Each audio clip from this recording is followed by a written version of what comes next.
Quand on passe 66 ans à construire une vie, à élever des enfants, à sacrifier des rêves et à économiser chaque centime en pensant à leur avenir, on n'imagine jamais qu'un jour on sera assise à table en train d'entendre son propre sang dire qu'on ne lui manque pas. Mais c'est exactement ce qui m'est arrivé, à moi, Claudine Vasseur, ce mardi pluvieux d'octobre à Lyon, quand j'ai servi le plat préféré de mes enfants, et qu'au lieu de gratitude, j'ai reçu la sentence la plus cruelle qu'une mère puisse entendre. Thomas était irrité parce que j'avais questionné ses dépenses excessives pour son nouvel appartement, et c'est alors qu'il s'est levé de sa chaise, a jeté sa serviette sur la table et a lâché ces mots qui résonnent encore dans ma tête. « Personne ici n'a besoin de ton argent ni de toi, maman. » Le silence qui a suivi était encore pire, car Isabelle, ma cadette, celle que j'ai bercée dans mes bras pendant des nuits blanches quand elle était malade, a simplement regardé son assiette et murmuré un « c'est vrai », si bas que je l'ai à peine entendu. Mais je l'ai senti comme un coup de poing dans l'estomac. Je suis restée assise, immobile, observant tous les deux continuer à manger comme si rien ne s'était passé, comme s'ils n'avaient pas jeté à la poubelle des décennies de dévouement, de nuits blanches à les soigner quand ils avaient de la fièvre, d'emplois que j'ai refusés pour être présente à leur spectacle scolaire, de vacances que je n'ai jamais prises parce que je préférais économiser pour leur garantir une bonne éducation. La pluie battait fort contre les fenêtres de l'appartement où je les ai élevés seule après la mort de mon mari Henri, il y a 15 ans, ne me laissant que des dettes et 2 enfants à nourrir. À ce moment-là, en regardant Thomas avec ses 38 ans, son costume cher et sa montre qui coûtait plus que ce que je gagnais en 3 mois de travail à la bibliothèque municipale, et Isabelle avec ses 35 ans, toujours si préoccupée par les apparences et par ce que ses amis du club de tennis allaient penser, j'ai réalisé quelque chose que j'aurais dû remarquer depuis longtemps. J'avais élevé 2 personnes qui ne me voyaient que comme un distributeur ambulant, une source inépuisable de ressources qui existait uniquement pour résoudre leurs problèmes. J'ai fini de manger en silence pendant qu'ils discutaient de leurs projets pour les vacances d'hiver à Courchevel, cette station de ski que je ne pourrais jamais me payer pour moi-même, mais que j'avais financée pour eux d'innombrables fois au fil des années. Quand je me suis levée pour débarrasser les assiettes, aucun des 2 ne s'est proposé pour aider, comme toujours. Thomas était au téléphone en train de conclure une affaire, et Isabelle vérifiait les réseaux sociaux sur son portable, riant de quelque chose qu'elle voyait à l'écran. C'est à cet instant, les mains plongées dans l'eau chaude de l'évier, que j'ai pris une décision qui allait tout changer. Je n'allais pas crier, je n'allais pas pleurer, je n'allais pas faire de scandale. J'allais simplement faire quelque chose qu'ils n'attendraient jamais de moi. Quelque chose qui leur ferait comprendre la vraie valeur des choses qu'ils avaient toujours considérées comme acquises. Vous savez, parfois on passe tellement de temps à être ce que les autres attendent qu'on oublie qui on est vraiment sous toutes ces couches d'obligations et de sacrifices. Et peut-être que vous qui m'écoutez maintenant, peut-être que vous aussi, vous vous êtes déjà senti invisible au sein de votre propre famille, comme si vous n'étiez qu'une pièce fonctionnelle qui existe pour servir, pour résoudre, pour être disponible chaque fois qu'ils ont besoin, mais qu'on peut ignorer quand il n'y a rien à demander. Si vous avez déjà ressenti cela, si cette histoire touche quelque chose en vous, laissez un commentaire pour me dire d'où vous regardez. Parce que des histoires comme la mienne ont besoin d'être entendues, elles doivent circuler pour que d'autres personnes sachent qu'elles ne sont pas seules dans cette douleur silencieuse. Et si vous le pouvez, mettez un like à cette vidéo, car chaque geste de ce genre m'aide à continuer de partager ces expériences que nous gardons si souvent pour nous-mêmes, par peur d'être jugées ou incomprises. Le lendemain matin, je me suis réveillée avant l'aube, avec cette sensation étrange de quelqu'un qui est sur le point de faire quelque chose de définitif. Le brouillard couvrait les rues de Lyon, et depuis la fenêtre de mon appartement dans le vieux Lyon, je pouvais voir les premières lumières s'allumer dans les immeubles historiques de l'autre côté de la Saône. J'ai préparé mon café en silence, me suis assise à la petite table de la cuisine où j'avais tant de fois pris des décisions difficiles seule, et j'ai commencé à faire une liste. Ce n'était pas une liste ordinaire de courses ou de tâches, c'était un inventaire complet de tout ce que j'avais fait pour mes enfants au cours des 40 dernières années. Chaque sacrifice, chaque renoncement, chaque moment où j'avais choisi leur bien-être au détriment du mien. J'ai écrit pendant des heures et quand j'ai terminé, j'avais 23 pages manuscrites qui documentaient une vie entière de dons inconditionnels qui apparemment ne signifiaient rien pour eux. Thomas a appelé à l'heure du déjeuner, comme il le faisait tous les jeudis, mais cette fois ce n'était pas pour demander comment j'allais ou si j'avais besoin de quelque chose. Il voulait savoir si je pouvais lui prêter 15 000 € pour investir dans je ne sais quelle affaire mirobolante qu'un ami proposait, quelque chose sur les crypto-monnaies et le marché numérique que je ne prétendais même pas comprendre. J'ai respiré profondément et, pour la première fois en décennies, j'ai dit non. Je n'ai pas donné d'explication, je ne me suis pas justifié, je ne me suis pas excusé de ne pas pouvoir aider. J'ai simplement dit « Non Thomas, pas cette fois » et j'ai raccroché avant qu'il ne puisse argumenter. Ma main tremblait en tenant le téléphone, car contrarier mes enfants avait toujours été quelque chose qui me coûtait des nuits d'insomnie et une culpabilité corrosive. Mais à ce moment-là, j'ai ressenti quelque chose de différent. J'ai ressenti un éclair de ce que les gens appellent la liberté. Isabelle est apparue le lendemain sans prévenir, comme elle le faisait toujours, s'attendant à ce que je laisse tout tomber pour la recevoir. Elle avait une liste de plaintes sur son mari, sur sa belle-mère, sur les enfants qui ne lui obéissaient pas, et elle voulait que je garde mes petits-enfants le week-end parce qu'elle et son mari avaient été invités à un mariage à Bordeaux. Je l'ai regardée, si belle et si vide à la fois, et pour la première fois, j'ai remarqué qu'elle ne me demandait jamais, dans aucune de ses visites, comment j'allais vraiment. Elle demandait « Ça va, maman ?» de la même façon automatique qu'on demande « Comment allez-vous ?» à un étranger dans l'ascenseur sans vraiment vouloir connaître la réponse. Alors j'ai dit non. J'ai dit que j'avais mes propres plans pour le week-end, ce qui était un mensonge car je n'avais jamais de plan personnel.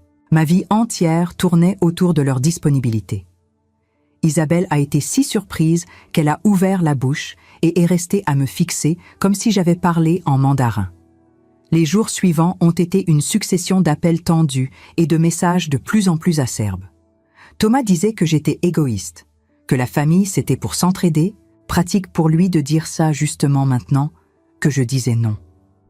Isabelle a envoyé un long message dramatique disant que j'avais changé, qu'elle ne me reconnaissait plus, que j'avais toujours été une mère si présente et que maintenant je les abandonnais. J'ai ri toute seule en lisant cela, un rire amer qui m'a surprise. Les abandonner. Moi qui ai passé 30 ans sans prendre de vraies vacances, qui ai travaillé dans 2 emplois pendant des années pour payer leur université, qui ai vendu les bijoux que j'avais hérités de ma mère pour donner la compte de la première voiture de Thomas. Mais dans leur tête, une seule semaine à dire non c'était de l'abandon, alors que des années d'ingratitude de leur part étaient juste normales, attendues, leurs droits en tant qu'enfant. C'est alors que j'ai décidé d'aller plus loin.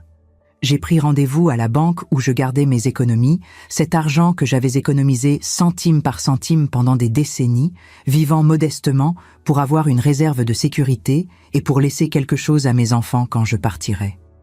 Le directeur, Monsieur Beaumont, un homme d'âge mûr qui s'occupait de moi depuis des années, a été surpris quand j'ai expliqué ce que je voulais faire. Il a dit que c'était une décision importante et que je devrais bien réfléchir. Mais j'avais déjà réfléchi. J'avais réfléchi pendant toutes ces nuits blanches après ce dîner fatidique. Je lui ai demandé de transférer une partie significative vers un nouveau compte auquel mes enfants n'auraient pas accès, et le reste. Eh bien, le reste, j'avais des plans très spécifiques que je n'arrivais pas moi-même à croire que j'envisageais. Ce soir-là, seul dans l'appartement silencieux, j'ai ouvert une bouteille du vin que je gardais pour des occasions spéciales qui n'arrivaient jamais. Et je me suis permis de pleurer. J'ai pleuré pour le mariage qui n'a pas marché, pour le mari mort trop tôt, pour les rêves que j'ai rangés dans un tiroir et que je n'ai jamais rouverts, pour la femme que j'aurais pu être si je n'avais pas consacré chaque seconde de mon existence à 2 personnes qui apparemment ne valorisaient rien de tout cela. Mais j'ai aussi pleuré de soulagement, parce que pour la première fois en 66 ans, je sentais que je prenais les rênes de ma propre vie, que je choisissais mon chemin au lieu de simplement réagir aux besoins et demandes des autres. Et pendant que les larmes coulaient, j'ai été envahi par une certitude étrange et réconfortante. Ce que j'étais sur le point de faire allait complètement ébranler la réalité confortable que mes enfants avaient construite à mes dépens, et peut-être, juste peut-être, Cela leur apprendrait quelque chose sur le respect, la gratitude et la vraie signification de la famille. Mais qu'est-ce que je planifiais exactement ? Que pourrait faire une mère de 66 ans, fatiguée d'être traitée comme invisible, pour changer complètement la donne ? Parce que ce qui s'est passé dans les jours suivants était quelque chose que je n'imaginais même pas être capable d'exécuter. Quelque chose qui a fait comprendre à mes enfants, de la façon la plus douloureuse possible, qu'ils avaient complètement sous-estimé qui j'étais vraiment. La première chose que j'ai faite le lundi suivant a été d'appeler l'agence immobilière qui gérait l'appartement où Thomas habitait. Oui, cet appartement luxueux dans le 6e arrondissement qu'il adorait exhiber à ses amis, celui avec vue sur le parc de la Tête d'Or, n'était pas à lui. Il était à moi. J'avais acheté ce bien il y a 8 ans comme investissement et je le lui louais pour une somme symbolique, si basse qu'elle couvrait à peine les charges de copropriété parce qu'il disait avoir besoin d'une adresse décente pour impressionner les clients et conclure des affaires. Pendant toutes ces années, Thomas avait raconté à tout le monde qu'il avait acheté l'appartement avec son propre argent, construisant une image de succès qui était en réalité soutenue par moi. J'ai demandé à l'agence d'envoyer une notification formelle. Soit il commençait à payer le loyer du marché, environ 2 800 € mensuels, soit il devrait libérer les lieux dans 90 jours. L'appel furieux est arrivé moins de 2 heures plus tard.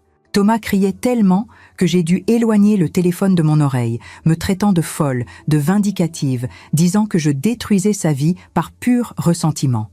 J'ai tout écouté en silence, attendant qu'il termine sa crise de rage, et quand il a finalement fait une pause pour respirer, j'ai dit avec un calme que je ne savais pas posséder. « Thomas, tu as dit que tu n'avais besoin ni de moi, ni de mon argent. Je crois simplement tes paroles. Si tu as autant de succès que tu le prétends, payer le loyer du marché ne sera aucun problème, n'est-ce pas ?» Le silence de l'autre côté était délicieux. Il a essayé d'argumenter, a dit que j'étais cruelle, qu'il avait toujours été un bon fils, et c'est là que j'ai ri. Un rire court et sec qui m'a surprise. Bon fils ? Tu ne te souviens même pas de la dernière fois où tu m'as vraiment demandé si j'allais bien, si j'avais besoin de quelque chose, si j'étais heureuse. Un bon fils est celui qui apparaît sans rien vouloir en échange, Thomas. Réfléchis à ça. Et j'ai raccroché. Avec Isabelle, la stratégie a été différente, mais tout aussi efficace. Ma fille avait l'habitude d'utiliser mon nom et mon numéro de sécurité sociale pour obtenir des réductions et des avantages dans les grands magasins, les clubs et les salles de sport, disant toujours que c'était pour m'inclure dans les activités, mais en pratique, c'était elle qui profitait de tout. J'ai passé un après-midi entier à appeler chacun de ces établissements, annulant les adhésions, retirant mon nom des inscriptions et précisant clairement que tout achat futur fait en mon nom sans mon autorisation explicite serait considéré comme une fraude.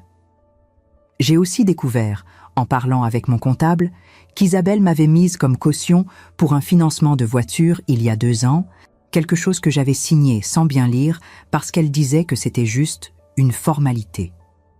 J'ai consulté un avocat et j'ai entamé les démarches pour retirer mon nom de ce contrat, ce qui signifiait qu'elle devrait renégocier la dette seule ou rendre le véhicule. Les représailles ont été immédiates et prévisibles. Thomas a répandu dans toute la famille que j'étais sénile, que j'avais besoin d'une évaluation psychiatrique, que j'étais probablement influencée par quelqu'un de mal intentionné. Isabelle a été plus subtile, mais non moins cruelle. Elle a commencé à insinuer sur les réseaux sociaux à propos de parents qui abandonnent leurs enfants dans la vieillesse et de familles détruites par l'égoïsme. Ma sœur Margot, qui vivait à Marseille et avec qui je parlais peu, a appelé inquiète en disant que Thomas l'avait contactée, alarmée par mon changement de comportement soudain.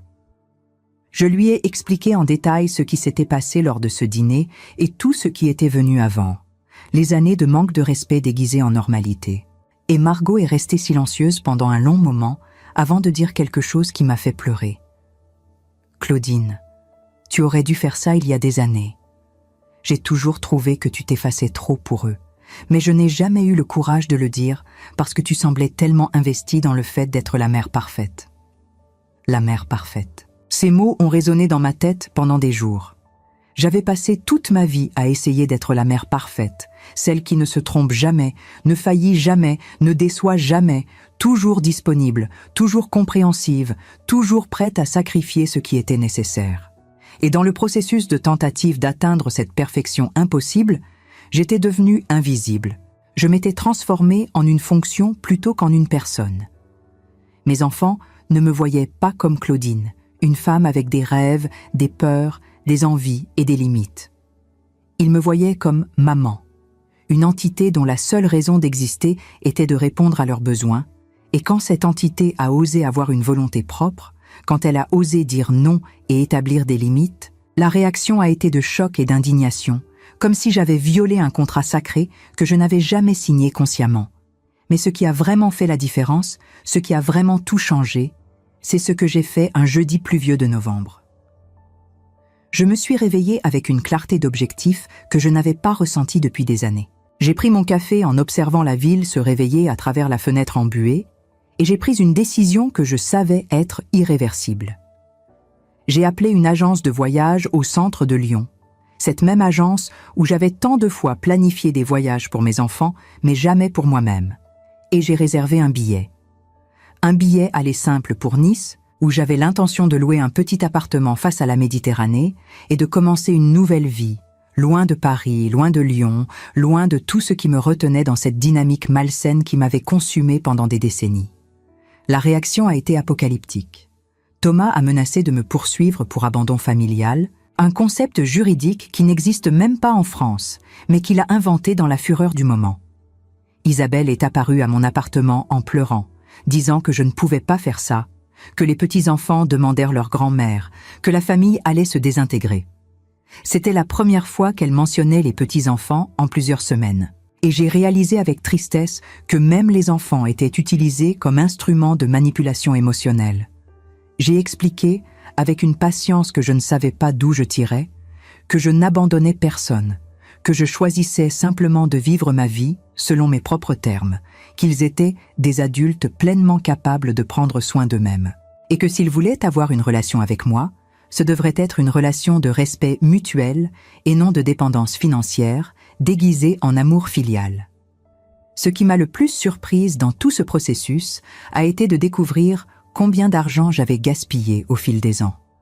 Quand je me suis finalement assise avec mon comptable pour faire un relevé complet, j'ai découvert qu'au cours des 10 dernières années, j'avais prêté à mes enfants une somme dépassant 180 000 €.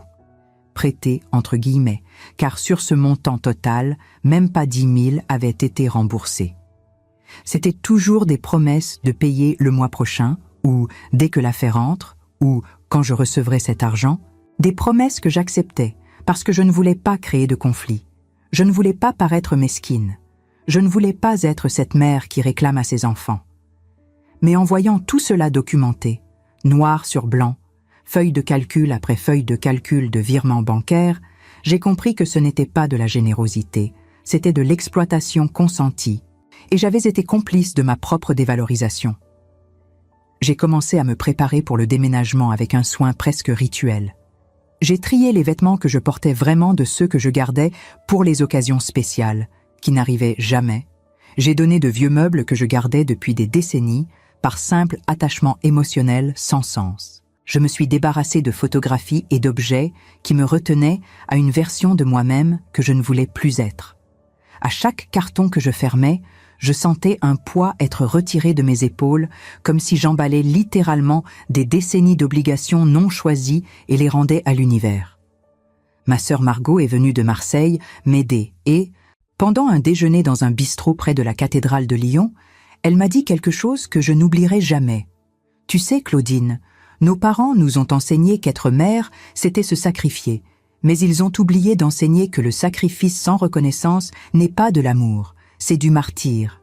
Et martyr n'est pas un rôle que tu dois porter jusqu'à la tombe. » C'est pendant cette conversation avec Margot que j'ai eu l'idée la plus radicale de toutes.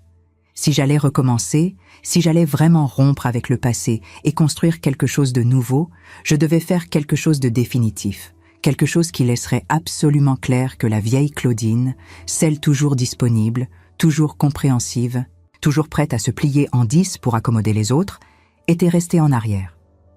Alors j'ai pris une décision que je sais que beaucoup de gens vont juger, vont trouver extrême, vont dire que j'ai exagéré. J'ai décidé de faire un testament. Pas le testament que mes enfants attendaient, Ou je laisserais tout diviser également entre eux comme si c'était un prix automatique pour être né? Non. J'ai fait un testament où j'ai spécifié que mon héritage serait divisé entre 3 organismes de charité que j'ai choisis soigneusement. Un refuge pour femmes victimes de violences domestiques, une organisation qui aide les mères célibataires à se réinsérer sur le marché du travail et une fondation qui offre des bourses d'études aux enfants de milieux défavorisés. À mes enfants, je ne laisserai qu'une lettre expliquant ma décision et une somme symbolique de 5 000 € pour chacun, suffisante pour ne pas être complètement déshérité, mais assez peu pour rendre mon message clair. Quand j'ai raconté cela à mon avocat, Maître Rousseau, un monsieur aux cheveux grisonnants qui s'occupait de moi depuis des années, il m'a regardé par-dessus ses lunettes et m'a demandé si j'étais absolument certaine de ce que je faisais. J'ai expliqué que je n'avais jamais été aussi certaine de quelque chose dans ma vie, que ce testament n'était pas une vengeance. C'était une dernière leçon que j'essaierais d'enseigner à mes enfants, que l'amour et le respect ne s'achètent pas, ne s'héritent pas, ne viennent pas automatiquement avec les liens du sang, ils doivent être cultivés, nourris, démontrés par des actions et pas seulement par des mots. S'ils avaient dit qu'ils n'avaient besoin ni de moi ni de mon argent, alors qu'ils soient tranquilles, car après ma mort, ils n'auraient pas à s'inquiéter d'un héritage qu'ils ne valorisaient apparemment pas de mon vivant. La nouvelle du testament a fuité de façon inattendue. Ce n'est pas moi qui l'ai révélée, mais d'une manière ou d'une autre, Thomas l'a découvert, probablement parce qu'il a commencé à poser des questions à la banque après que j'ai bloqué son accès au compte joint que nous maintenions pour les urgences familiales, mais qu'en pratique, il utilisait comme extension de son propre compte personnel. L'explosion a été monumentale. Il est apparu à mon appartement un mardi soir, accompagné d'Isabelle, tous deux avec des expressions de fureur et d'incrédulité qui auraient été comiques si elles n'avaient pas été si tristes. Thomas criait que j'étais manipulée, que quelqu'un m'avait convaincu de faire cela, qu'il était impossible que moi, la mère dévouée de toujours, je prenne une décision si cruelle. Isabelle pleurait, mais ce n'étaient pas des larmes de tristesse. C'étaient des larmes de colère mélangées à une panique financière mal dissimulée. Je les ai laissées se défouler, assises sur le canapé que j'avais acheté il y a 20 ans et que j'allais bientôt laisser derrière moi. Et quand ils se sont finalement tus en attendant ma réponse, je me suis levée et j'ai fait quelque chose que je n'avais jamais fait de ma vie. Je leur ai demandé de sortir de chez moi. J'ai dit que je n'avais rien à discuter, que mes décisions concernant mon propre argent étaient exclusivement les miennes, et que si la seule raison de leur présence ici était d'essayer de me convaincre de changer le testament, alors il n'y avait aucune raison de continuer cette conversation. Thomas est devenu rouge, les veines du cou saillantes, et pendant un moment j'ai pensé qu'il allait faire quelque chose de violent, mais Isabelle l'a retenu par le bras. Avant de partir, elle s'est retournée et a dit quelque chose qui a fait plus mal que tout ce que Thomas aurait pu dire. « Tu es devenue une personne amère et égoïste, maman. Tu n'es plus la femme qui nous a élevés. » Et j'ai répondu, avec un calme que je ne savais même pas avoir, « Tu as raison, Isabelle. Je ne suis plus cette femme. Cette femme s'est oubliée elle-même pendant des années en essayant de vous rendre heureux. Cette femme ici est enfin en train d'apprendre à se respecter. » Les jours suivants ont été marqués par un silence pesant. Aucun appel, aucun message, aucun contact. Au début, j'avoue que cela m'a manqué, ce manque automatique qui vient de l'habitude de décennies, mais au fur et à mesure que les jours passaient, j'ai commencé à percevoir quelque chose de libérateur dans ce silence. Pour la première fois en années, mes journées m'appartenaient. Je me réveillais sans avoir à vérifier le téléphone pour voir s'il y avait une demande urgente.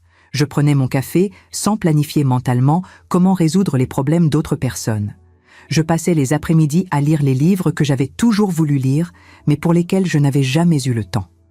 J'ai commencé à faire de longues promenades le long des rives de la Saône, observant les bateaux, les gens, la vie se déroulant autour de moi, et j'ai réalisé que j'avais passé tellement de temps focalisé sur les autres que j'avais complètement oublié de simplement exister, de simplement être présente dans le monde, sans une fonction spécifique à accomplir.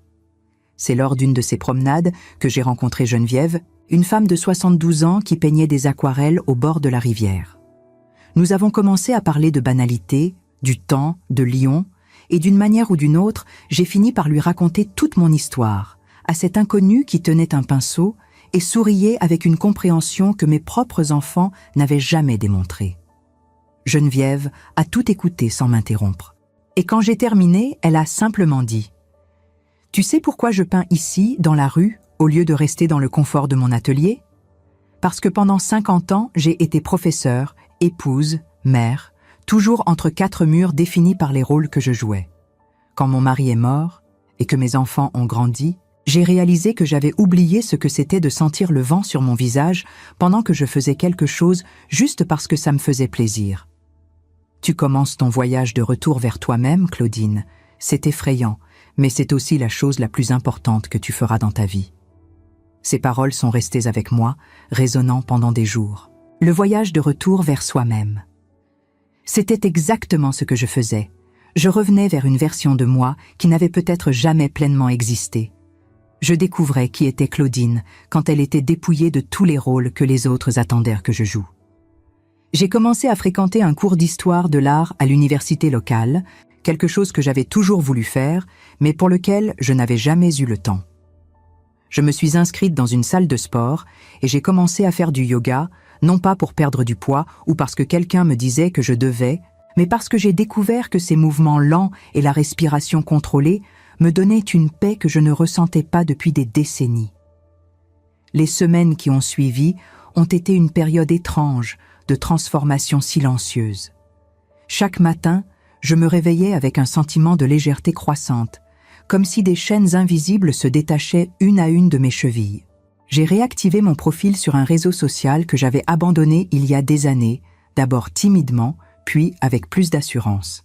J'ai commencé à poster des photos de mes promenades matinales, des couchers de soleil sur la Saône, des petites joies du quotidien que j'avais toujours remarquées, mais jamais célébrées.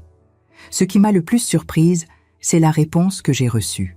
Des dizaines de femmes de ma génération ont commencé à commenter, à partager leurs propres histoires de redécouverte de soi, de limites établies tard dans la vie, de courage trouvé dans les moments les plus inattendus. Une ancienne collègue de la bibliothèque, Marie-Claude, m'a contactée après avoir vu mes publications. Nous ne nous étions pas parlé depuis mon départ, à la retraite 5 ans auparavant. Mais elle m'a invitée à prendre un café et m'a confié qu'elle traversait une situation similaire avec sa propre famille. Son fils adulte vivait toujours chez elle à 42 ans, ne payant ni loyer ni facture, et elle avait peur de lui demander de partir par crainte d'être vue comme une mauvaise mère. En écoutant son histoire, j'ai réalisé à quel point ce schéma était répandu, à quel point de femmes de notre génération avaient été conditionnées à croire que l'amour maternel signifiait un sacrifice sans fin, sans limite, sans considération pour notre propre bien-être.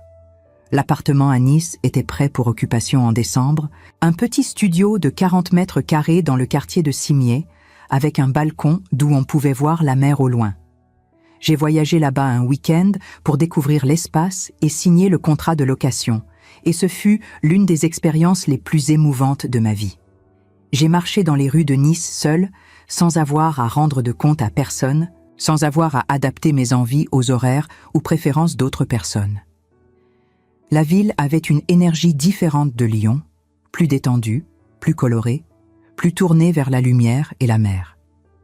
J'ai déjeuné dans un petit restaurant de fruits de mer, sur la promenade des Anglais, commandant exactement ce que je voulais, sans me soucier si c'était trop cher ou si les autres approuveraient mon choix. Je me suis assise sur la plage, pendant que le soleil se couchait, enfonçant mes pieds nus dans le sable froid d'hiver, et j'ai pleuré. Mais ce n'étaient pas des larmes de tristesse. C'étaient des larmes de soulagement, de libération, d'un bonheur simple et authentique qui ne dépendait de la validation de personne. Pour la première fois depuis que je pouvais me souvenir, je me sentais complète, entière, présente dans ma propre vie plutôt que spectatrice des vies des autres. J'ai regardé les vagues se briser sur le rivage et j'ai fait une promesse à moi-même. Je ne reviendrai jamais en arrière. Je ne redeviendrai jamais cette femme qui se pliait jusqu'à se briser pour plaire aux autres. En revenant à Lyon, j'ai trouvé un message de Margot disant que Thomas l'avait appelée pour essayer de la convaincre d'être médiatrice pour une réconciliation, disant que j'étais clairement en crise et que j'avais besoin de l'aide de la famille. Margot, qui me connaissait mieux que mes propres enfants, avait simplement répondu que la seule crise que je traversais était une crise de lucidité, et que peut-être il devrait se demander pourquoi sa mère préférait déménager dans une autre ville plutôt que de continuer à vivre avec ses enfants. Cette réponse a causé une rupture temporaire entre mon fils et ma sœur, mais Margot m'a dit qu'elle ne regrettait rien, que certaines vérités doivent être dites même quand elles font mal, surtout quand elles font mal, parce que c'est dans la douleur que parfois les gens se réveillent vraiment à la réalité qu'ils évitèrent d'affronter. J'ai commencé à me débarrasser des dernières choses qui me retenaient à Lyon. J'ai donné la plupart de mes meubles à des organismes de charité, ne gardant que l'essentiel que j'emporterais à Nice. Chaque objet qui sortait de l'appartement semblait emporter avec lui un morceau du passé, des souvenirs que j'avais construits là, des moments bons et mauvais que ces murs avaient témoignés. Il a été difficile de me séparer de certaines choses, comme la table de cuisine où je m'étais assise tant de fois avec mes enfants quand ils étaient petits, où j'avais aidé avec les devoirs et écouté les histoires de l'école. Mais j'ai compris que je m'accrochais à des versions d'eux qui n'existaient plus, à des enfants qui avaient grandi et s'étaient transformés en adultes que je ne pouvais plus reconnaître comme miens. Une voisine du 3e étage, Madame Duval, une veuve de 80 ans que je saluais poliment depuis des années sans vraiment la connaître, a frappé à ma porte un après-midi. Elle avait entendu parler de mon déménagement et voulait me dire quelque chose. Nous nous sommes assises autour d'un thé et elle m'a raconté sa propre histoire. Elle avait eu 3 enfants, tous adultes maintenant, et pendant des années, elle s'était épuisée à essayer de maintenir la paix familiale, à jouer le rôle de médiatrice, à donner de l'argent qu'elle n'avait pas pour éviter les conflits. Un jour, elle avait dit non à une demande déraisonnable de sa fille, et cela avait déclenché une guerre familiale qui avait duré 2 ans. « Mais tu sais quoi, Claudine ?» m'a-t-elle dit en me regardant droit dans les yeux. Ces 2 années ont été les plus paisibles de ma vie. Et quand mes enfants sont finalement revenus, c'était différent. Ils me respectaient enfin. Parfois, il faut laisser les relations mourir pour qu'elles puissent renaître en quelque chose de plus sain. Ce qui m'a le plus marqué dans tout ce processus a été de découvrir combien de personnes sont apparues pour me soutenir quand j'ai finalement arrêté d'essayer de plaire à tout le monde. Des voisins avec qui je parlais à peine ont commencé à me saluer dans la rue et à exprimer leur admiration pour ce que je faisais. Des collègues de la bibliothèque où j'avais travaillé avant ma retraite m'ont contacté pour déjeuner et ont partagé leurs propres histoires de relations familiales compliquées, de sacrifices non reconnus, de moments où elles aussi avaient dû choisir entre plaire aux autres ou se respecter elles-mêmes. Une ancienne amie d'école, avec qui je ne parlais pas depuis 15 ans, m'a rencontrée par hasard dans un café. Et, après que je l'ai mise au courant de notre histoire, elle m'a dit quelque chose que je n'oublierai jamais. « Tu sais, Claudine, tu as toujours été celle qui prenait soin de tout le monde à l'école, qui prêtait ses affaires, qui aidait avec les devoirs. Je me suis toujours demandé si un jour tu allais prendre soin de toi-même avec la même dévotion que tu prenais soin des autres. Je suis heureuse que ce jour soit finalement arrivé. » Le déménagement était prévu pour la 2e semaine de janvier, juste après le Nouvel An. J'ai décidé que je ne passerais pas les fêtes de fin d'année à Lyon. Je ne voulais pas courir le risque d'avoir à gérer les tentatives de réconciliation forcée qui arrivent toujours à cette période. Alors j'ai accepté l'invitation de Margot de passer Noël et le réveillon à Marseille avec elle et sa famille. C'était un Noël différent de tous ceux que j'avais vécus, sans la pression de préparer la dinde parfaite ou de garantir que tout le monde était heureux et satisfait. Je me suis simplement permis de profiter, de rire des histoires que Margot racontait, de jouer avec les arrière-petits-neveux, de boire du vin sans me soucier si j'en buvais trop, de vivre sans cette surveillance constante qui m'accompagnait depuis des années. C'était la veille du Nouvel An, peu avant minuit, que j'ai reçu un message d'Isabelle. Il était long, confus, oscillant entre des excuses et des accusations, entre la reconnaissance d'erreurs et des justifications défensives. Elle disait qu'elle avait parlé avec une thérapeute et qu'elle commençait à comprendre certaines choses sur les dynamiques familiales, sur comment elle et Thomas s'étaient habitués à me voir comme une ressource infinie plutôt que comme une personne avec ses propres besoins. Mais à la fin du message, il y avait une question qui m'a fait faire une pause. « Tu vas vraiment nous abandonner, maman ? Tu vas vraiment partir pour Nice et nous laisser ici ?» J'ai lu et relu cette question plusieurs fois, essayant de comprendre s'il y avait une véritable préoccupation là, ou juste plus de manipulation émotionnelle, et j'ai réalisé que c'était peut-être un peu des deux, que les gens sont rarement purement une chose ou une autre, que mes enfants étaient le produit autant de mes choix que des leurs, et qu'une partie de la responsabilité d'en être arrivé à ce point était aussi la mienne, pour avoir permis pendant des années qu'ils me traitent de cette façon sans jamais établir de limites claires. J'ai répondu le matin du premier jour de l'année nouvelle, après avoir beaucoup réfléchi à ce que je voulais dire. J'ai écrit que je n'abandonnais personne, que je choisissais simplement de vivre d'une manière qui me fasse me sentir valorisée et respectée, et que s'ils voulaient avoir une relation avec moi, ce serait une relation d'adulte à adulte, basée sur le respect mutuel et non sur la dépendance financière ou émotionnelle. J'ai dit que les portes étaient ouvertes, mais qu'ils devraient les franchir différemment. Non plus comme des enfants qui demandent et s'attendent à être servis automatiquement, mais comme des adultes qui reconnaissent que les relations saines sont faites de réciprocité, de donner et recevoir, de demander et pas seulement d'exiger. J'ai terminé en disant que je les aimais, que je les aimerais toujours parce que l'amour d'une mère ne s'efface pas. Mais qu'aimer ne signifiait plus accepter d'être manqué de respect, et que j'espérais qu'un jour, ils comprendraient cela. La réponse d'Isabelle est arrivée 3 jours plus tard, et elle était différente de tout ce qu'elle m'avait jamais écrit. Il n'y avait pas d'accusation, pas de dramatisation exagérée, juste des mots honnêtes et bruts sur comment elle s'était habituée à m'avoir toujours disponible, comment elle n'avait jamais vraiment pensé à ce que je ressentais ou à ce dont j'avais besoin. Elle racontait qu'elle avait commencé une vraie thérapie, pas ces conversations superficielles qu'elle faisait avant juste pour dire qu'elle en faisait, et qu'elle était forcée de confronter des choses sur elle-même qui n'étaient pas confortables à admettre. Elle disait que Thomas était plus résistant, encore prisonnier du récit selon lequel j'avais perdu la tête et que tout cela allait passer, mais qu'elle, Isabelle, commençait à comprendre que peut-être c'était elle qui devait changer, pas moi. Elle terminait le message en demandant si nous pouvions parler au téléphone, quand je me sentirais prête, sans pression. J'ai attendu 1 semaine avant d'appeler. J'avais besoin d'être certaine que je faisais cela pour moi, pas par culpabilité ou par obligation automatique. Quand j'ai finalement appelé, la conversation a été difficile mais nécessaire. Isabelle a beaucoup pleuré, s'est excusée pour des choses spécifiques qui m'ont surprise qu'elle ait remarquées, comme la fois où elle m'avait demandé de garder les enfants le week-end de mon anniversaire sans même me féliciter, ou quand j'avais annulé un voyage que j'avais planifié depuis des mois parce qu'elle avait besoin de moi pour une urgence que j'avais découvert plus tard n'était pas si urgente que ça. Elle a dit qu'elle avait vécu si longtemps en croyant que j'étais là pour la servir qu'elle n'avait jamais pris le temps de penser que j'avais ma propre vie, mes propres rêves, mes propres besoins.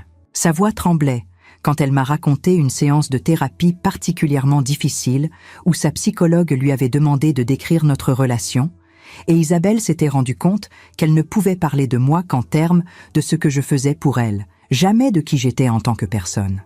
« Je ne sais même pas quelle est ta couleur préférée, maman », avait-elle dit en sanglotant. « Je ne sais pas quel est ton film préféré, ton livre préféré, ce que tu aimes faire quand tu es seule. Je ne te connais pas vraiment et ça me fait tellement honte. » Ces mots m'ont touché plus profondément que je ne l'aurais imaginé, parce qu'ils révélaient une vérité que j'avais moi-même contribué à créer. Je m'étais tellement effacée dans le rôle de mère que même mes propres enfants ne savaient plus qui j'étais au-delà de cette fonction. Je ne lui ai pas promis un pardon immédiat, ni dit que tout allait bien, parce que ce n'était pas le cas, mais j'ai promis que j'allais réfléchir à ce qu'elle avait dit et que peut-être, avec le temps et l'effort des 2 parties, nous pourrions construire quelque chose de différent, quelque chose de plus sain. Nous avons parlé pendant presque 2 heures, et pour la première fois, ce n'était pas une conversation à sens unique. Elle me posait des questions sur ma nouvelle vie à Nice, sur ce que je faisais de mes journées, sur les amis que j'avais rencontrés. Elle voulait vraiment savoir, pas par politesse, mais par un intérêt authentique. Et c'était si nouveau, si inattendu, que j'ai dû prendre plusieurs pauses pour ne pas pleurer. Avec Thomas, c'était plus compliqué. Il a refusé de me parler pendant des semaines, communiquant uniquement par des messages courts et acerbes, toujours rejetant la faute sur moi pour détruire la famille. C'était Margot qui m'a dit quelque chose qui a changé ma perspective sur lui. « Thomas est comme ton père, Claudine. » Henri avait aussi cette difficulté à admettre quand il avait tort, ce besoin d'être toujours le fort, celui qui contrôle. Il se peut que ton fils ait besoin de plus de temps pour tout traiter, ou il se peut qu'il ne le traite jamais, et tu dois être en paix avec les deux possibilités. Elle avait raison. Je ne pouvais pas contrôler comment mes enfants réagiraient à mes changements. Je ne pouvais contrôler que mes propres actions et décisions. Et je devais être prête à la possibilité que l'un d'eux ou les deux choisissent de s'éloigner définitivement. Mais Thomas m'a surprise. C'était en mars, presque 3 mois après mon déménagement, que j'ai reçu un appel de lui. Je m'attendais à de la colère, je m'attendais à des accusations, mais ce que j'ai trouvé, c'était une voix fatiguée, vaincue, vulnérable, d'une façon que je n'avais jamais entendu mon fils être. Il m'a dit qu'il avait perdu une affaire importante, que sa petite amie avait rompu avec lui, qu'il se sentait perdu et que, pour la première fois de sa vie d'adulte, il n'avait personne à appeler pour demander de l'aide. Il m'avait appelé en s'attendant à ce que je revienne automatiquement au rôle habituel, de sauveuse, de résolveur de problèmes, mais j'ai dit quelque chose qui l'a surpris. « Thomas, je suis vraiment désolée que tu traverses cela. Mais je ne peux pas résoudre tes problèmes à ta place. Je peux écouter si tu veux te confier. Je peux offrir mon soutien émotionnel, mais je ne vais pas redevenir cette personne que tu appelles chaque fois que tu as besoin d'argent ou de quelqu'un pour nettoyer le désordre que tu as toi-même créé. » Il y a eu un long silence de l'autre côté de la ligne, si long que j'ai pensé qu'il avait raccroché. Puis j'ai entendu quelque chose que je n'aurais jamais pensé entendre. Mon fils pleurait. Pas ces pleurs performatifs qu'il faisait enfant pour obtenir ce qu'il voulait, mais des pleurs véritables, désespérés, de quelqu'un confrontant pour la première fois ses propres limites et échecs. Il a pleuré pendant des minutes qui ont semblé durer des heures, et je l'ai laissé faire, parce que je savais que c'était nécessaire, qu'il avait besoin de ressentir cette vulnérabilité sans avoir quelqu'un qui courait immédiatement pour la réparer. Quand il a finalement pu parler, il a dit quelque chose de surprenant. « Je n'ai jamais appris à me débrouiller seule, maman. Tu étais toujours là, tu résolvais toujours tout. Et je me suis habituée à ça sans réaliser que je devenais une personne incapable de gérer la frustration ou la difficulté. Et quand tu n'étais plus disponible, j'ai réalisé que je ne savais rien faire seule, vraiment. » Cette confession a été un tournant.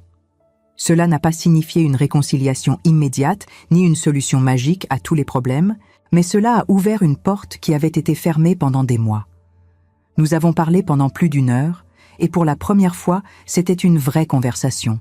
Pas juste lui qui parlait et moi qui écoutais, pas juste lui qui demandait et moi qui donnais, mais un véritable échange où nous avons tous les deux partagé nos peurs, nos regrets, nos espoirs. J'ai suggéré qu'il considère aussi la thérapie, non pas comme punition ou parce qu'il y avait quelque chose de mal avec lui, mais parce que nous avons tous besoin d'aide pour comprendre nos schémas et faire de meilleurs choix. À ma surprise, il a accepté. Il m'a raconté quelque chose qui m'a brisé le cœur, mais m'a aussi aidé à comprendre. Pendant des années, il avait ressenti une pression énorme d'être l'homme de la maison après la mort de son père, de prouver qu'il pouvait réussir, de me rendre fière. Mais quelque part en chemin, cette pression s'était transformée en une quête obsessionnelle du succès matériel, et il avait perdu de vue ce qui comptait vraiment. Je pensais que si je réussissais financièrement, si j'avais le bon appartement, la bonne voiture, le bon statut, tu serais fier de moi, m'a-t-il dit. Mais je n'ai jamais réalisé que tu aurais juste voulu que je sois heureux, que je sois honnête, que je sois présent. J'ai cherché ton approbation dans tous les mauvais endroits. Les mois suivants ont été une construction lente, mais constante de quelque chose de nouveau. Isabelle est venue me rendre visite à Nice avec les petits-enfants, et ce fut une expérience complètement différente des visites précédentes. Elle ne s'est pas attendue à ce que je cuisine pour tout le monde, ni que j'organise des divertissements pour les enfants toute la journée. Nous avons partagé les tâches, nous sommes sortis ensemble pour marcher sur la plage, nous avons parlé de choses réelles et pas seulement de demandes pratiques. Les petits-enfants ont adoré la mer, et c'était beau de voir Isabelle jouer avec eux sans être constamment sur son téléphone ou préoccupée par ce qu'elle allait poster sur les réseaux sociaux. Un après-midi, alors que nous étions assises sur le balcon de mon appartement à regarder le coucher de soleil, Isabelle m'a posé une question qui m'a surprise. « Maman, tu as peur de vieillir seule ?» J'ai réfléchi longuement avant de répondre. « Tu sais, Isabelle, j'ai réalisé quelque chose ces derniers mois. Être seule et être solitaire sont 2 choses très différentes. J'ai passé des années entourée de gens, mais me sentant profondément seule parce que personne ne me voyait vraiment. Maintenant, Même quand je suis physiquement seule, je ne me sens pas solitaire parce que je suis enfin en paix avec moi-même. Et si je devais choisir entre être entourée de gens qui me prennent pour acquise et être seule avec ma dignité intacte, je choisirais la deuxième option chaque fois.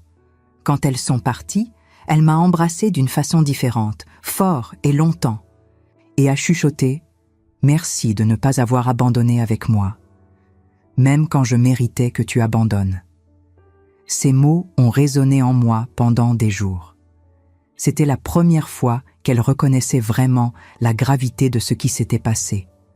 La première fois qu'elle prenait la pleine responsabilité sans essayer de se justifier ou de minimiser. Thomas est venu quelques semaines plus tard, seul, plus mince et avec une expression plus humble que je ne me souvenais avoir vue. Nous avons marché dans Nice, pris un café dans des endroits simples que j'avais découverts, parlé de choses dont nous n'avions jamais parlé auparavant, sur à quel point cela avait été difficile pour lui de grandir sans père, sur comment il sentait qu'il devait prouver quelque chose tout le temps, sur comment la recherche du succès financier était devenue une obsession qui l'empêchait vraiment de vivre. Il m'a raconté qu'il faisait de la thérapie et qu'il avait découvert que beaucoup de son comportement envers moi venait d'un endroit de honte mal résolue, honte d'avoir besoin d'aide, honte de ne pas être aussi prospère qu'il prétendait être, honte de ne pas avoir pu prendre soin de moi de la façon dont je m'étais occupée de lui toute sa vie. Un soir, nous étions assis sur une terrasse avec vue sur la mer et Thomas m'a dit quelque chose que je garderai toujours. « Tu sais ce qui est le plus ironique dans tout ça, maman ? J'ai passé toutes ces années à essayer de t'impressionner avec mon succès matériel. Mais ce que tu as fait, recommencer ta vie à 66 ans, établir des limites, choisir ton propre bonheur, c'est le plus courageux que j'ai jamais vu quelqu'un faire. C'est ça le vrai succès, et j'espère qu'un jour, j'aurai ne serait-ce qu'une fraction de ton courage. » Entendre cela de mon fils, le fils qui m'avait dit que personne n'avait besoin de moi, était quelque chose que je n'aurais jamais imaginé possible. C'était la preuve que les gens peuvent changer, que les relations peuvent guérir, mais seulement quand les deux parties sont prêtes à faire le travail difficile de l'honnêteté et de la responsabilité personnelle. Je ne vais pas romancer en disant que tout est devenu parfait, parce que ce n'est pas le cas.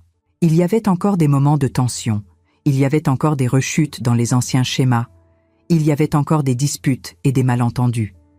Mais il y avait aussi quelque chose de fondamentalement différent. Il y avait un véritable effort des deux côtés, il y avait une reconnaissance des erreurs, il y avait une volonté authentique de construire quelque chose de meilleur. Thomas a commencé à m'appeler une fois par semaine juste pour parler, sans rien demander, juste pour savoir comment j'allais. Isabelle m'envoyait des photos des petits-enfants sans transformer cela en demande implicite pour que je vienne les voir ou m'occuper d'eux. J'ai commencé à les visiter occasionnellement, mais toujours en établissant des limites claires sur la durée et les attentes. Et à ma surprise, ils respectaient ces limites. La vie à Nice est devenue ma nouvelle réalité. Les cours d'aquarelle ont évolué, et bien que je ne devienne jamais une artiste, j'ai découvert qu'il y avait un immense plaisir à simplement essayer, à créer quelque chose de ses propres mains, sans se soucier si c'était assez bon ou mauvais. J'ai noué de véritables amitiés, basées sur des intérêts partagés et non sur des obligations familiales. Geneviève et moi sommes devenus particulièrement proches, nous rencontrant 2 fois par semaine pour peindre et parler de tout et de rien. Elle m'a présenté à son cercle d'amis, toutes des femmes d'un certain âge qui avaient leurs propres histoires de réinvention, de courage trouvé dans les moments les plus inattendus.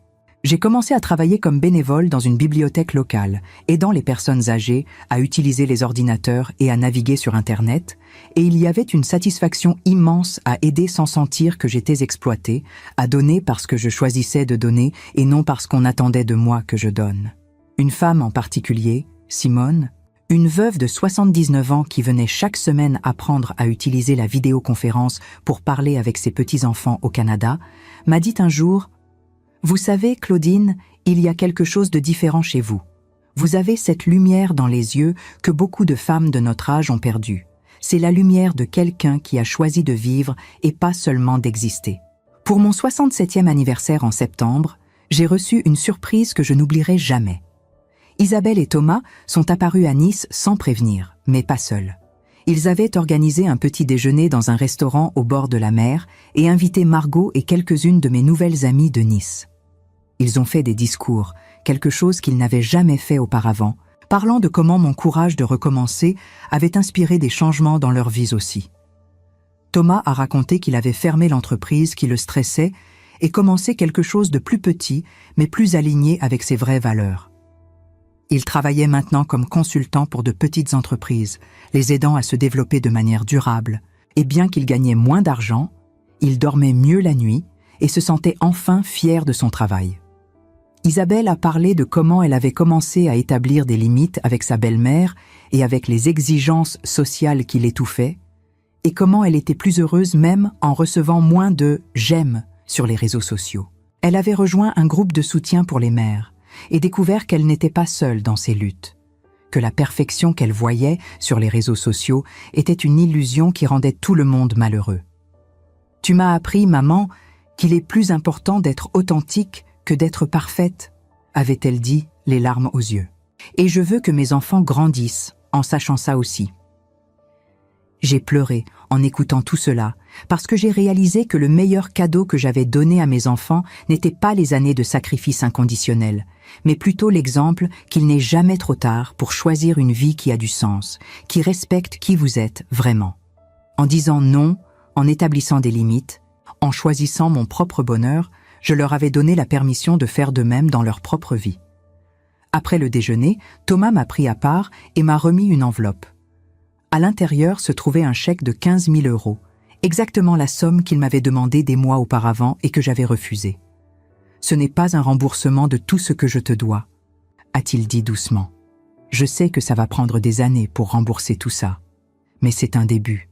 Et je veux que tu saches que je ne veux plus jamais te demander d'argent à moins que ce soit vraiment, vraiment nécessaire. Et même alors, ce sera un prêt que je rembourserai, pas un cadeau que je prends pour acquis. » J'ai accepté le chèque, non pas parce que j'en avais besoin, mais parce que je comprenais ce qu'il représentait. Un premier pas vers une relation basée sur le respect mutuel plutôt que sur la dépendance à sens unique. Plus tard dans la journée, Isabelle m'a donné quelque chose de différent. Un album photo qu'elle avait créé, rempli de nouvelles photos de nous ensemble à Nice, mais aussi de vieilles photos de quand ils étaient enfants, avec des légendes écrites à la main où elle reconnaissait des moments spécifiques où elle avait pris mon amour pour acquis.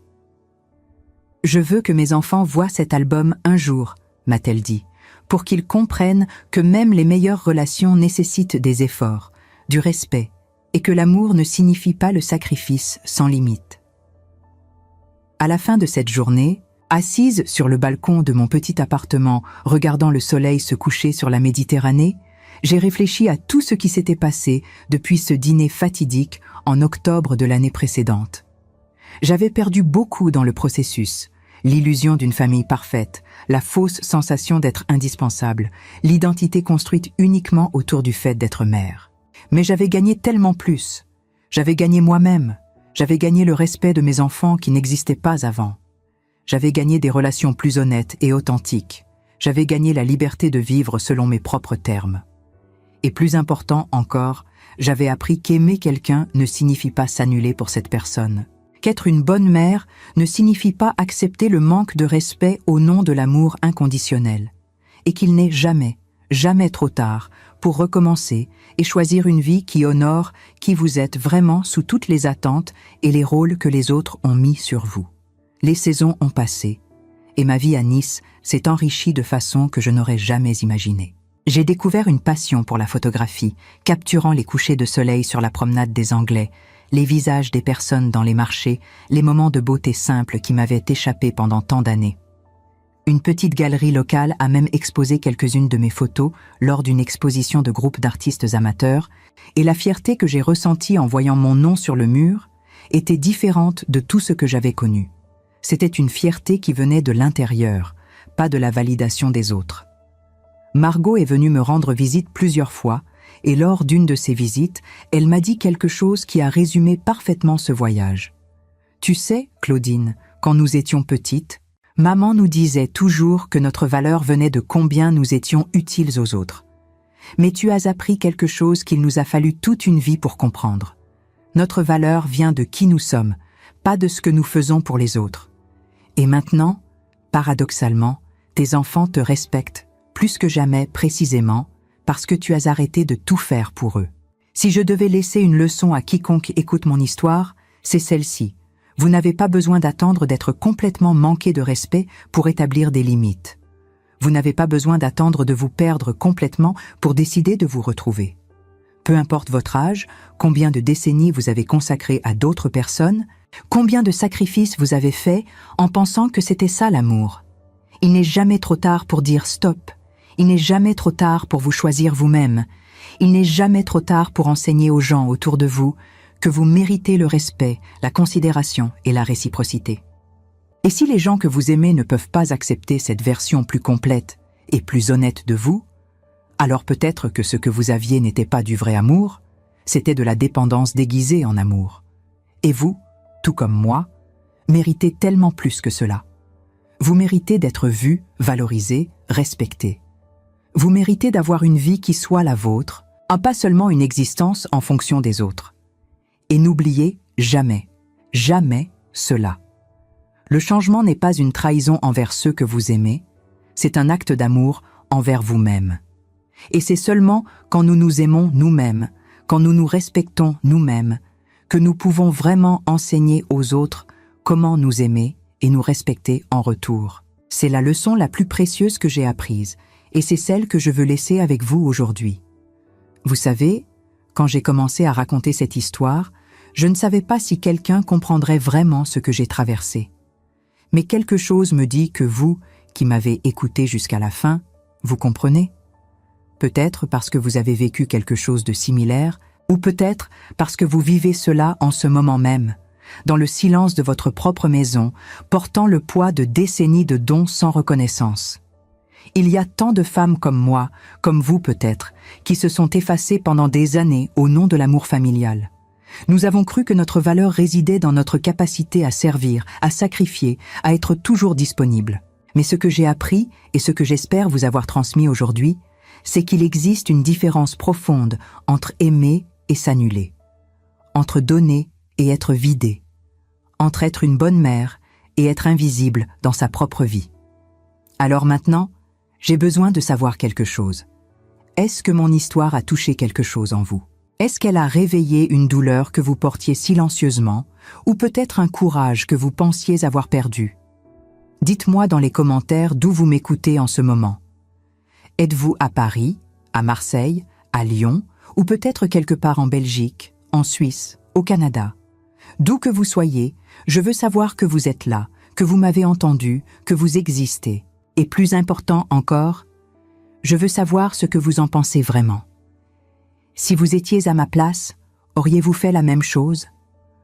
Auriez-vous eu le courage de dire non, de partir, de choisir votre propre bonheur, même si cela signifiait décevoir ceux que vous aimez? Ou peut-être l'avez-vous déjà fait et vous avez votre propre histoire à partager? Ne la gardez pas pour vous. Écrivez-la ici, dans les commentaires. D'autres femmes ont besoin de lire votre histoire autant que j'avais besoin de raconter la mienne. Il n'y a aucun jugement ici, seulement de la compréhension. Que vous ayez choisi de rester, de partir, de combattre ou de vous soumettre, votre histoire mérite d'être entendue. Votre douleur mérite d'être reconnue. Votre courage, quelle que soit la forme qu'il prend, mérite d'être célébré. Nous sommes toutes dans ce voyage ensemble, essayant de naviguer entre l'amour que nous portons aux autres et l'amour que nous nous devons à nous-mêmes. Si cette histoire vous a touché, si elle a fait vibrer quelque chose au plus profond de vous, je vous demande une chose. Abonnez-vous à cette chaîne. Non pas pour moi, mais pour vous-même, pour toutes ces femmes qui ont besoin d'entendre qu'elles ne sont pas seules, qu'il n'est jamais trop tard pour choisir la dignité, qu'il n'est jamais trop tard pour se choisir soi-même. Chaque abonnement est une voix de plus dans ce cœur de femme qui refuse de rester invisible. Laissez votre empreinte ici, aujourd'hui. Dites-moi ce que vous ressentez vraiment, sans filtre, sans peur d'être jugée. Avez-vous déjà eu l'impression d'être prise pour acquise par votre propre famille? Avez-vous déjà voulu tout plaquer et recommencer ailleurs? Ou peut-être êtes-vous celle qui a pris ses enfants pour acquis et qui réalise maintenant, en écoutant mon histoire, que vous devez changer quelque chose dans votre propre vie. Quelle que soit votre situation, quelle que soit votre histoire, elle compte. Vous comptez. Et je veux que vous le sachiez, je veux que vous le sentiez au plus profond de votre être. Nous avons passé trop de temps à nous faire petites, à minimiser nos besoins, à prétendre que tout allait bien alors que nous nous noyions silencieusement. Aujourd'hui, ici, dans cet espace, vous avez la permission d'être honnête, d'être vulnérable, d'être vu. Alors, je vous attends dans les commentaires. Racontez-moi votre histoire, ou simplement dites-moi bonjour depuis votre coin du monde. Laissez-moi savoir que je ne suis pas seule dans ce combat pour la dignité et le respect. Et si vous connaissez quelqu'un qui a besoin d'entendre cette histoire, quelqu'un qui se perd dans le rôle de mère ou de fille ou d'épouse au point d'oublier qui elle est vraiment, partagez cette vidéo avec elle. Parce que parfois, le plus grand cadeau que nous pouvons offrir à quelqu'un, c'est de lui montrer qu'un autre chemin est possible, qu'une autre vie est possible, et qu'il n'est jamais, jamais trop tard pour la choisir.